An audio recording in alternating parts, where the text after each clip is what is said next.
Hey fam, welcome back to another JK the Glitch / Killing AIDS story of survival, my life story, and which I'm trying to combine now because as it stands here on March 4th, 2025, Trump is supposed to have some kind of address tonight after he decided to trash Ukraine's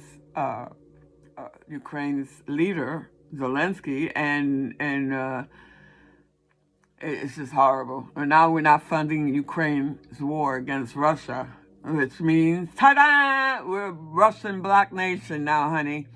And to all those people that were asking me, why do you think Trump is such a bad guy? Exhibit A, is it painfully clear for you now what I was trying to tell you, that the man is a Russian asset? He owed Russia $4 billion since the 90s, some deal they made in the 90s, because he kept filing bankruptcy on his casinos. Can you imagine? How good of a businessman are you if you bankrupt 6 casinos? We're not talking restaurants here. We're not talking just businesses that have tangible goods or something that you started on your own that didn't take or whatever. These are casinos. The house always wins. How hard is it to give one person a big sum of money or a few people so it's not a complete grift? And give a couple of winners some money and keep the rest of the money for yourself, free and clear. All you need is a liquor license, $100,000 for a liquor license, and that's it. Everybody gamble their ass off.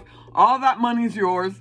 And like I said, you pay a handful, maybe 5 or 10 people a day.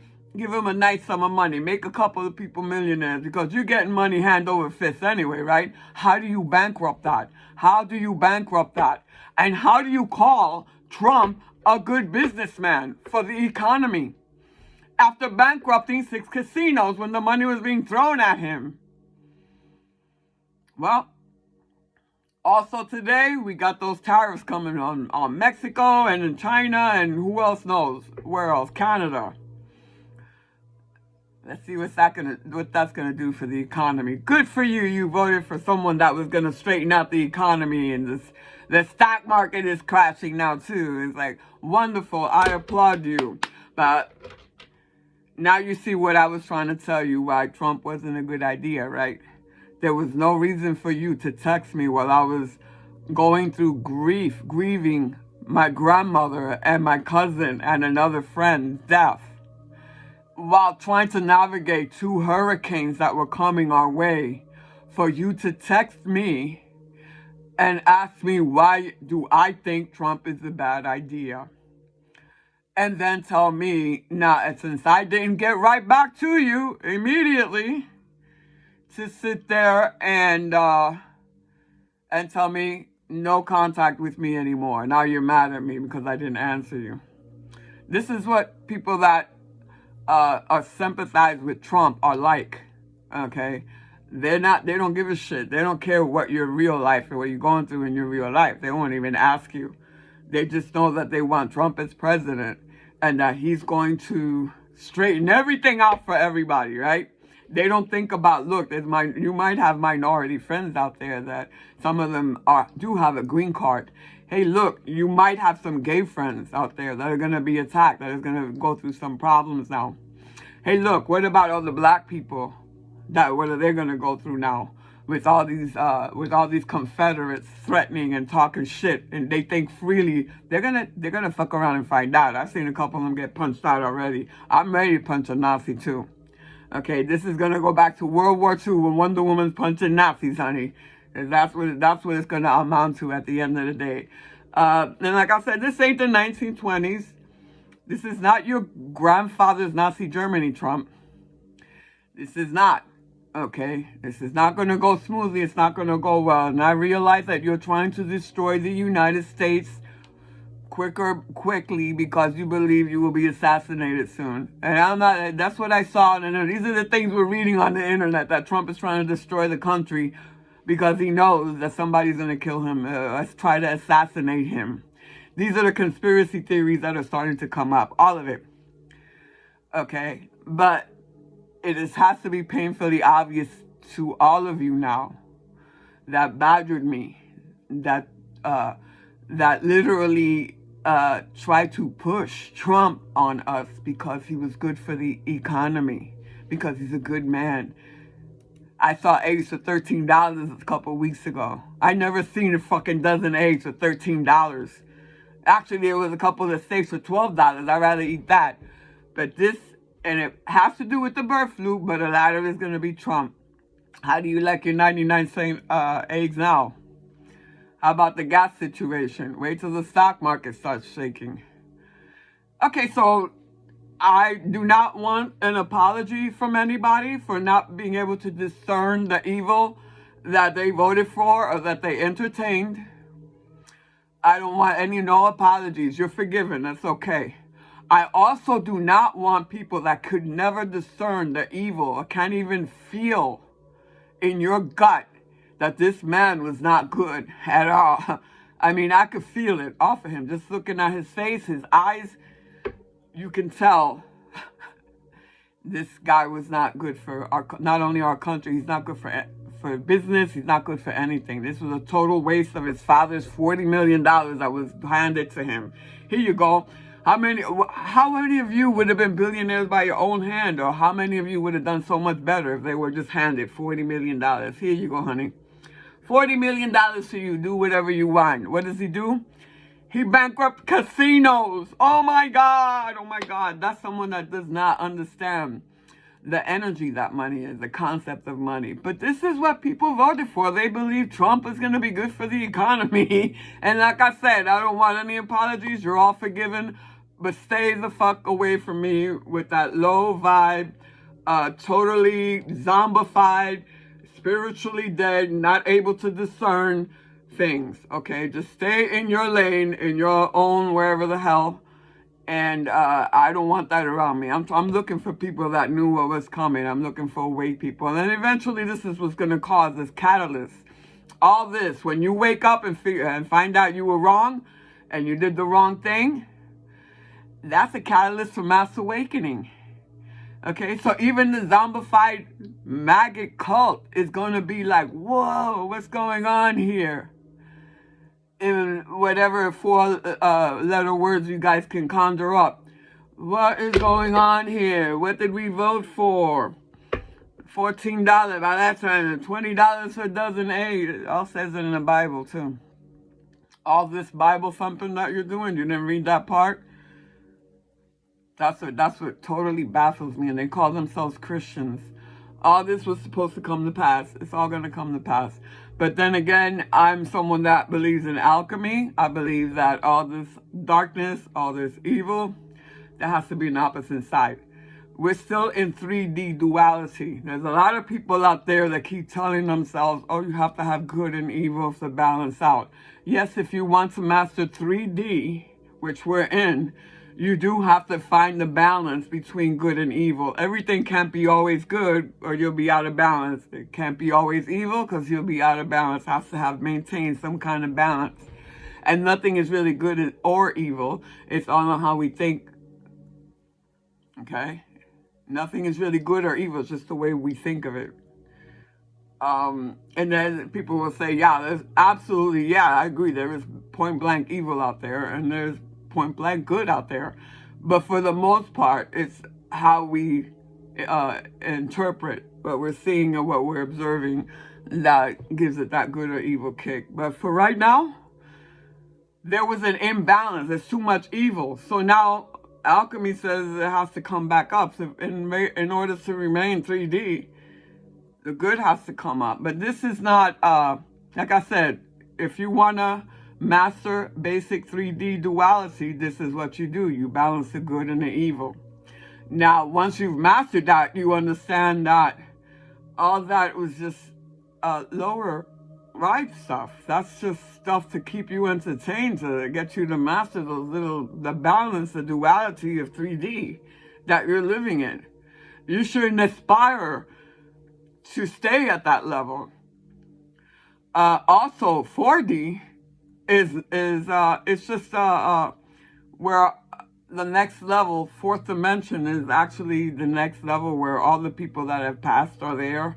the astral plane, the dry sex, whatever the hell the astral plane is. It's an attachment to Earth, and that's why when you astral plane, you stay on the planet, and you could whatever they do, they go around other people and they feel that energy. They stay here. Now 5D, what happens in 5D? You want to get away from this Earth. You want to expand. You want to go to something further, and that's what's happening in our Earth right now. We're gonna totally bypass 4D, and we're heading right to 5-dimension consciousness and mass awakening. And that way, no one will have to tell you or anybody, because we're awake. Nobody will have to tell you, don't hurt children, don't hurt the animals, help people that are sick, help the older people. Nobody will have to tell us that. We would just, like some of us do now, we instinctively want to help children and older people. We do it and we keep our mouth shut. We don't have to announce it to everybody either. It's just something that you do. It's just something I character. Compared to what's going on in the real world right now in 3D, where the Epstein files have just been put out there, and you know Trump's name's on there. All the major people that are running your world are on that Epstein list. All the people that are making choices that affect your life on that pedophile Epstein list, on little Lolita, on that logbook. These are the people that are running that you're allowing to run your world. Okay, and this is why things are so bad. We let these people get away with it. And, you know, that's the sum of all of what's going on in our world. We're on the brink of mass awakening. But in the meantime, Trump is trying to destroy the United States completely, and it's going to affect everybody. All those people from different countries that were laughing from the UK, Scotland, and Australia. Aha, yeah, we need Trump. Yeah, we like Trump. Trump will destroy the United States, the evil empire. Bitch, you haven't seen evil yet. When the United States joins Russia and starts fucking with everybody in Europe and everybody around them, okay? That's what I'm saying. It's gonna affect you too, what I'm trying to say. So all that laughing that people have been doing, and trust me, I go on Facebook and I see all these things. I know what's going on. I keep my finger on the pulse to try to see what's actually going on out here. It's all insane, all insanity, all bamboozled. It's a cult. It's a catalyst to mass awakening. Now, on the way to mass awakening, I want to tell you what I went through that might help some of you. And when you find yourself in a position that I can't beat that, or this is too hard, or I'm not going to be able to go through it, you'll be surprised how strong you are. You'll be shocked and amazed how resilient you are and how powerful you are. And they're afraid when you find out how every single one of you are powerful. It's not just one or two people. There is no chosen one. We're all chosen. We're all chosen at this time to be here to stop them, to feel this mass awakening. You volunteered for it, don't even know that you did or not, but there are no chosen ones. We're all chosen. We're all chosen to be here. Every single one of us has a mission, has a job to do here. And like I said, all this drama caused by especially in the United States right now, I get scared sometimes because I don't know exactly how far they're going to take it. I don't know and I've been an activist for a very long time, and I speak my mind, and I don't know, like I said before in the videos, if we had Kamala, it would be okay. We could still bring in that easily, but I knew we were going to do this the hard way, and in my heart of hearts, I knew that it wasn't going to be that easy. So, but it's okay. I'm down for whatever. I know that I don't have to know everything, but I do know that I do have to know what I'm here for and what I'm supposed to do. And we all have a job to do here. And as far as surviving my childhood, which you living in the South Bronx, next to the Bronx Zoo, dodging heroin junkies, watching prostitutes walking up and down the street with their pimps and getting slapped around, and you see needles on the floor, syringes on the floor. The things that I've seen, living in the South Bronx. I even knew we all even knew where there was an opening in the Bronx Zoo on the gate and the fence. We used to go to the Bronx Zoo for free. Now, generally, you wouldn't have children do things like that. I don't know. But when you're in the big city, the biggest, this is what happens. I mean, we survival of the fittest there.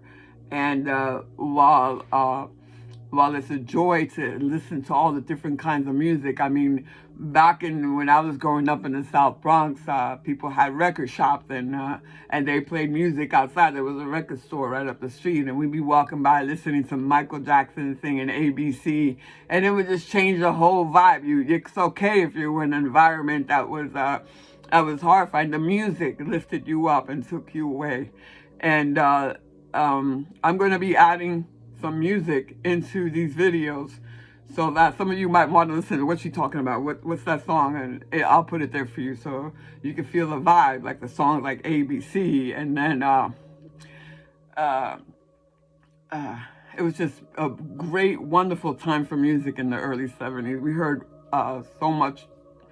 It was amazing. And then in Spanish too, we listened to all kinds of salsa, Hector Lavoe, Gran Combo. We had it was amazing. The music kept us alive, gave us hope. And so we went from the South Bronx, and my dad had had enough when the family drama. I had one of my uncles was a heroin junkie, rest in peace. And I'm going to make another video about the things that, about heroin, about addicts, and how we're going about it the wrong way. We shouldn't be judging people. We don't know what they went through in their lives to be judging someone to the point they must have went through something really bad when they elected to stick a needle in their arm to forget. Okay, so a little compassion and grace is all we need to help those people. Now, my uncle was a heroin junkie, and he had got into my grandmother's house. He lived there, but my grandmother had a statue of the Blessed Mother with, it was encased in a box that had another little box in front of it with a slit where you could put donations.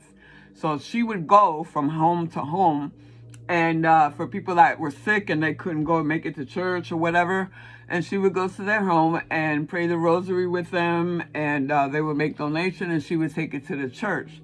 So my uncle, the heroin addict, went in there and he stole that box.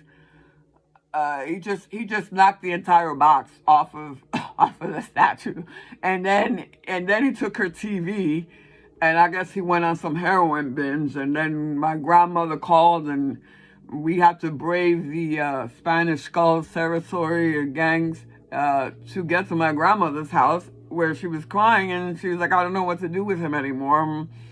My uncles got together and they got a hold of him, and they said, look, they smacked him around a bit, and they said, look, jail was the only place he can go to detox. They didn't have they have the luxury nowadays to have these beautiful places to go detox, if you can afford it, which is also not fair. But they didn't have detox back then. They had jail. That's where you detox, was in jail. So somehow they pressed charges, and my dad's heart was so broken. He was like, I can't be here anymore. I don't want to live in the Bronx anymore. It's too dangerous. And my mom kept saying, oh, why? We like it here. I want to change the kid's school. And my dad said, okay, let's just stay a little longer. Next thing you know, my dad, after the incident where my mom was selling jewelry and we saw a man be killed, my dad told my mom, that's another thing that added to my dad wanting to get out of the Bronx. He was like, okay, you're not selling jewelry anymore. So the jewelry business was shut down after we saw that. And then now with my uncle doing this, my dad kept getting this feeling like he wanted to get out of the Bronx. And so eventually we did. The last straw was my dad came home from work one day, and he worked at MetLife Insurance Company. He started off as, I guess, the janitor or whatever, and he actually passed the test to get to grow within the company. They handed a test out, and my dad actually passed it. So they kept promoting him and promoting him. This was in the 60s. And by the time 1970 came around, he had worked his way up to a computer operator with the key punch computers. And that's what he was working on. So he would go to work with a suit and tie now. And I totally grew up in Beaver Cleaver land with the father going to work and mother staying home. And I was blessed for that. But it was kind of crazy, too. It was a lot of pressure on my dad. And the next thing you know, my dad was coming home from work one day, and a junkie that was under the hallway approached him, and he asked my dad if my dad had a light to light a cigarette. For some reason, my dad knew he was being cornered or set up or something. It's just that instinct, like I was telling you earlier, the instinct New Yorkers have to look around. So he knew that there was another junkie behind him. So as soon as the guy asked him for a light, my dad stepped back, and he carried a 38 with him. That's not really legal in New York, but he had a 38 in his pocket. And he pointed at the guy. He said, "I don't have a light." And then he turned around and said, "But does your friend have one?" Pointing the gun at them. He said they both just shot in different directions. They ran in different directions. So that was it. My dad was done. My dad told one of my uncles that happened to him. So my uncle came over to our house or our neighborhood looking for the guys that tried to hold my dad up. And he ended up getting his ass kicked by like 4 different guys. And my dad said, "I'm done here. We're leaving now." So we left. We left that apartment in 180th Street, New York, and we moved to Brooklyn, to Bay Ridge, Brooklyn, 4th Avenue, 61st Street, right there in Bay Ridge, right on the corner, cusp of the Italian neighborhood. And it was amazing. It was amazing. We had the best of all the Italian food, the Italian culture right there, and then we had our Puerto Rican culture right here. The school was close to, was across the street from a candy store my dad had. And like I said, my dad sold cigarettes, and he did whatever, and he kept working at Metropolitan Life while my mom stayed at the candy store during the day, selling cigarettes or doing whatever it was. And it's pretty easy to come home and we'd go to the store where my mom was and waiting for my dad.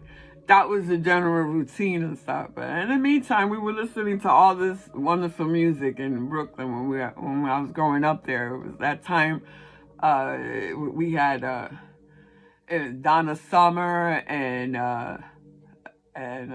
Diana Ross, Michael Jackson. Like I said, the Jackson 5 kept the music live. We had Barry White. There was Casey and the Sunshine Band. It was just so much. The Doobie Brothers. We listened to everything, every single thing. And then we had the Fania All-Stars, Cheche Cole, all that stuff. It was a mixture of R&B and disco and salsa, and being able to know 2 languages was really also a good idea. I don't understand why the United States only wants 1 language. We could really open your world up if you just learn and studied another language so you can communicate. It's just opening up another world for you. I don't know why people are so against that. But anyway, the racist thing. The thing is that, in every country, mostly speak 2 languages. They either speak English and their language or Spanish and their language. This is common knowledge. But anyway, like I was saying, we went from the Bronx to Brooklyn, and in Brooklyn was a whole different vibe. It was more be quiet. There was Italian running the neighborhood, and we were glad. When we had a problem, we didn't go to the police. We went to the Italian people. They ran the show, and I wouldn't mind if they ran it again, except Sammy DeBoer. But yeah, I mean, that's the way it was. We always learned a different way. We were told when we were little, since we were little in the Bronx, my mom told us, if you see a policeman, don't get too close, and don't run from them if they try to run from you. Don't run from them, because if you run from them, they'll chase you, And they'll make you go to the roof. They'll make you go into an apartment building. And if you think that Fort Apache, the Bronx, is just a movie, it's the truth. They would chase little Puerto Rican kids up to the roof, and they would jump off because they didn't want to get caught. Doing what? Doing nothing. So there's a lot of shit that went on in the Bronx. Another reason my dad wanted to leave. And then we went to Brooklyn, and it was a whole different type of criminal activity going on. It was just always something. It was always a side hustle, always danger, always, but their music was always live, and the people were always lively and more evolved and more open-minded and more down to earth. And so my dad finally got decided he wanted to get out of New York. Something about the taxes were too high. And I was like, you know, I don't want to leave now. My mom again, oh, we're going to move the kids from school. I lost all my childhood friends from school. I don't even remember their names. It's not like nowadays where you can keep contact. These kids can keep contact on Facebook, or there's so many different ways that you can continue to connect with your childhood friends now and not lose contact. But not back in the days, it was like, that's it. I just lost all my friends from elementary school, and then I lost my friends from middle school. And my dad said, we got to get out of here. So we met this Cuban guy that said, why don't you guys move to Florida? That's where I moved to. I didn't like it here anymore either. I work in a restaurant in Florida now. And so that kind of enticed my dad. He said, you know what? He had put in his 20 years in MetLife, and he wanted to change. I have no idea the financial dealings that went down, but I know that when we came down to Florida, my dad ended up buying a house, and we lived in Lake Worth. We went to West Palm Beach first to check it out, and because my dad did go to Miami at first, and he said, no, that's just as bad as New York. So we ended up going to West Palm. And from there, we moved to Lake Worth, and I went to Lake Worth Junior High School and Lake Worth High School. And that was another, that was a whole different vibe. There's a tremendous culture shock from going from big city girls, Manhattan, Brooklyn, and Bronx, to going to Lake Worth. Even West Palm Beach wasn't on the map at that point. And there was dirt roads on Military Trail. There was like, if you went too far out west, that was it. Yeah, alligator, a whole different world. I cried and cried and cried. I couldn't sleep seemed like the first month or two that we were here because there wasn't enough noise. I used to sleep with a radio, transistor radio near me. So that I could fall asleep because I wasn't hearing the gunshots and the ambulance and the loud people talking. And it was too quiet. It was too quiet to sleep. So that was weird. So eventually I got used to it. But like I said, there was tremendous culture shock from going to being the majority to being what they call minority, because I kept hearing that word minority when I was up north. I said, what are they talking about? We're not minority. And then we came down here and it's like, oh, shit. Okay, so I get it now. But even so, it was just quite a culture shock. It was hard to make friends, and eventually I did make some friends, and it was just crazy. The music was amazing, though. We had, like I said before, Casey and the Sunshine Band, which are from Fort Lauderdale. And when I went to high school, Lake Worth High School, my teacher, my gym teacher, was married to someone in Casey and the Sunshine Band. So it was like, and yeah, and I veered more to R&B and disco and stuff like that, and salsa, and I did like a lot of rock and roll and maybe even a few country songs, and that were okay. But you know, it's diversity. It was the diversity that I picked up in New York that helped us do that. Helped me to do that. But anyway, like I said, came to Florida and West Palm Beach, real close to Mar-a-Lago, and it was total different. It was culture shock. It was, and then also thinking about my orientation. I was always confused as to whether I like boys or did I like girls. And it was scary to me to think that I was gay at that time, or that I was a lesbian at that time. I don't even like that word. I was sappho at that time. And so that was scary too. So imagine going from culture shock, from race, where you're the majority, to one where you're the minority. And on top of that, continue to try to understand that maybe you are LGBT, that you are gay. And at that time, a lot of the children that were committing suicide were LGBT, because, and I thought about it myself, I would rather have not been here than had to deal with the hatred and judgment of so many people out there. I would have rather not be here for that. I didn't want that. I felt bad. They made us feel bad. They made us feel like we weren't wanted. We were better off dead. That they would kill us. It just, the whole thing about the Bible saying that, the things that were said in the Bible. And to top it off, we had down here in Florida, we had Anita Bryant running her mouth about LGBT and stuff. So it wasn't fun watching this on TV down here in Florida, where the heat was killing me. It was too quiet. I was a minority now. I didn't know if I was gay or not. And watching Anita Bryant talk her shit on TV every night, and all the people that were for her, and then it would turn to the parts where the gay people were protesting and chanting, "The people united will never be divided." And that gave me hope. It gave me strength. I said, wow, they're fighting. These people have balls. These people really have some balls to be doing this. And although I felt alone and scared, I saw them and I was like, wait, I'm not alone. And they don't seem scared. And it gave me a lot of hope.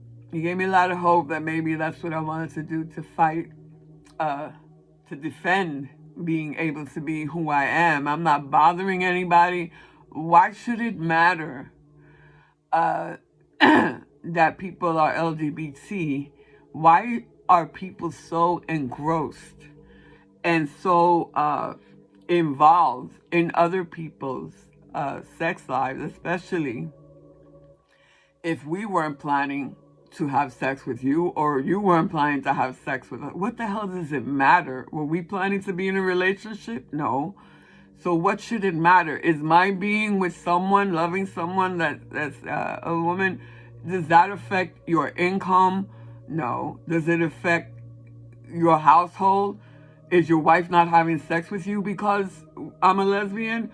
Is what the hell is going on? And then in the future, we're going to see, when people wake up, a mass awakening happens, how absolutely deranged and disgusting it is to obsess and make yourself responsible and be nosy and judge people for what they do that doesn't affect you at all. What the hell is that? That's a mental disease. And they want to say that gay people went through the stigma of being told that we had mental disease. But honestly, the facts are, you have to have a real serious mental disease to sit there and wonder what other people are doing, what other people what kind of love life, what kind of lives that are not hurting anybody, that what are they doing, and that you want to judge them for that. That's the sickness right there. That's the mental disease right there. People engrossed in other people's business. Unless you're a politician, unless you are someone, I believe, that is totally against helping people, or that you're for hurting people, that's the only time I will mention your name or make hints as to anybody else. As far as judging people, I don't do that. But if you're going to say you're a dictator and running my country and stuff, I have all the right to speak out politically of how fucked up I think that is. That has nothing to do with judging other people, other people's lives. this has to do with political that affects all our lives. So yeah, I'll speak out against that. But as far as wondering what you do in the privacy of your own home with someone that you love, that is none of my business.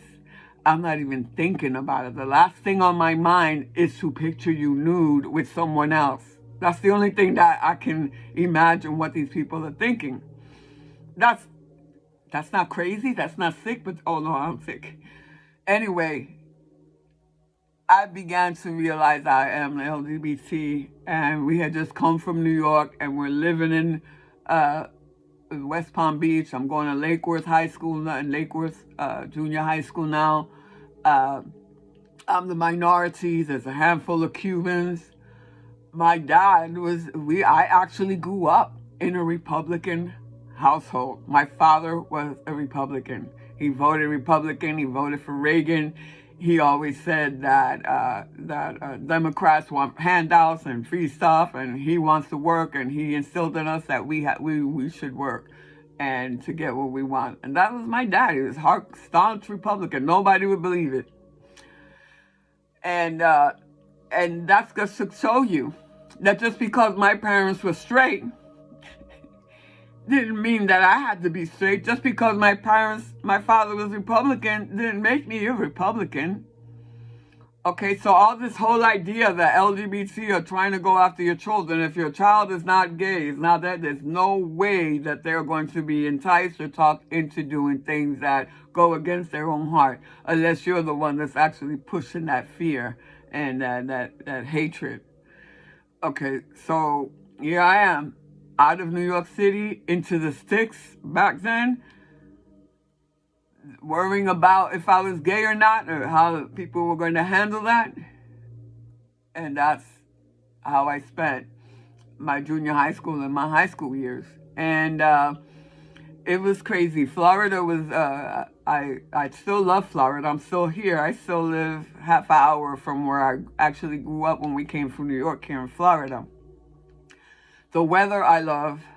The people, you have to really search hard to find open-minded people that are not in Fort Lauderdale. Fort Lauderdale is a wholly different ball game, but West Palm Beach is more like boring, and Miami is too hyper. It's like feast or famine. So right in between, Fort Lauderdale is more down-to-earth people,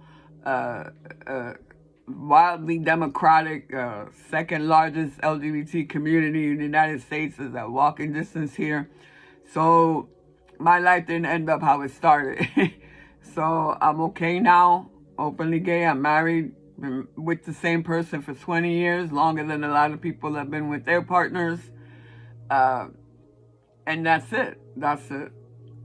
That's what it was like to grow up in this area. It didn't change me to be straight. And I went all through my high school years with a boyfriend just to cover my face and save myself a lot of drama. So I played straight until I left high school, which was at 16 years old. I left high school. I could no longer go to school because I was going through so much at home. And that's another story. I think the pressures on my dad that he was going through, the way he was raised, he took a lot of his anger out on me. He was very violent with me. He verbal abuse, physical abuse, but no sexual abuse. That's what I can thank God for, because it's a whole other ballgame. Who knows how it would have turned out? I would have wanted to shoot up myself. You know what I mean? It's like, but as far as I know, there was no compassion there. My mom was afraid of my dad, I believe, and I think my dad, what happened with him was I reminded him too much of the daughter in his first marriage, and it was just a whole mess. But I did not have an easy childhood. It was, like I said, very abusive, but that's not what made me gay, and that's not, it was just, I'm gay because I love women, not because I hate men. But my father is very strict, very staunch, very hard on me. And I don't hate him. At one point when I was 26, he actually he actually asked for my forgiveness. He said, I'm sorry the way I raised you and that stuff. And I said, Dad, I forgave you a long time ago. So for me, that was closure. That's why I don't speak on a lot of the stuff that I went through in the past, because that's closure. I got beat up a lot. I believe that it was pretty violent, and to the point where I believe that the reason why I couldn't have children is because the doctor had asked me if I had been in some kind of car accident, because one of the things my dad did do was kick me in the stomach when I would be on the floor. It's hard, and it's hard to say these things, but that's why I believe I could not have children. But I cannot be mad at my dad. It was something the universe had me for a different reason. And that's why I was not able to have children, because there's a different plan. There's a different plan for everybody, and there's a different plan for me. I didn't have children maybe because if I had children, my whole focus in my world would be my children, and I wouldn't be able to do or dare to do what I'm sent here to do, for what I'm supposed to do. So, like I said, it was a totally different world here in Florida, and I had to get used to it, and it was a lot of craziness in school. It was very different in school. I still hadn't come out. I didn't come out during my junior high or high school years. I came out way after I had left school, and I left home when I was 16 to go live in Homestead with my godmother, and a whole kind of crazy things happened down there. I love my godmother, and she is the best person in the world. And eventually I had moved in with my one of my cousins that had 4 girls. And that's where I had seen some things that were, that I could never had imagined, that a guy boyfriend of one of my cousins took me to a clinic somewhere in Miami. And he gave me some of this purple liquid. They call it drank now. And he gave me some drank. I think he was trying to get me inebriated. And who knows what. I mean, there were pedophiles down there. There were pedophiles. And all I remember was that I was doing all kinds of drugs. The Quaaludes was still a thing. They were still legal. I was doing Quaaludes, snorting coke. I have a deviated septum right now from all the coke I did in Miami in the 80s. But that was like commonplace. It wasn't a big deal. Everybody literally had long pinky nails and say, hey, what's up? I'm going to the club, and they pull your pinky up full of cocaine, and, oh, nah, how you doing? And it was funny too, because it was, the other thing that was funny was that the waitresses in Miami, they didn't want money for a tip. They wanted a hit of cocaine, and that's how they kept coming back. They would sprinkle a line of coke. Miami was, I'm telling you, and I was underage, and I looked older than I was. And one of my cousins had given me a perm, so I literally looked like Donna Summer. I was so happy with that haircut. And it wasn't like it is today. You can't, Generation X, we had it all. I mean, we went bar hopping without IDs. We bought whatever we wanted, and nobody ever really carded. It was like a whole different world back then. And that was, the music was amazing. You had Lime, you had Depeche Mode all in the clubs, and it was just an amazing time for music as well.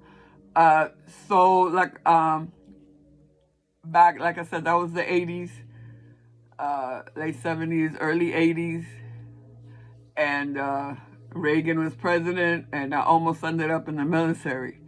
But I punked out. I was actually filled out to join the Air Force, and I had my GED, and they were like, there was something going on where I finally found a job right before I had to actually join in to get. I had filled out and passed, but I said no. I digress. I didn't sign the final print, and I just started working on my own instead of joining the military. So, for whatever reason, that was basically it in Florida until I got older and I started working for one of the major Fortune 500 companies out there.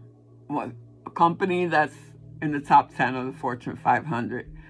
And my next chapter, chapter 2, I'm going to talk about how it was like fighting for gay rights against not only a Confederate-filled union, but a major Fortune 500 company that was supposed to be gay-friendly. All right? All right, everybody, take care. And like I said, I got to get my story out as faster than Trump can destroy this country. So watch for it. I'm going to be back with some more. Now is when it starts getting really good. Okay? All right, y'all. Peace. Have a great day. Bye.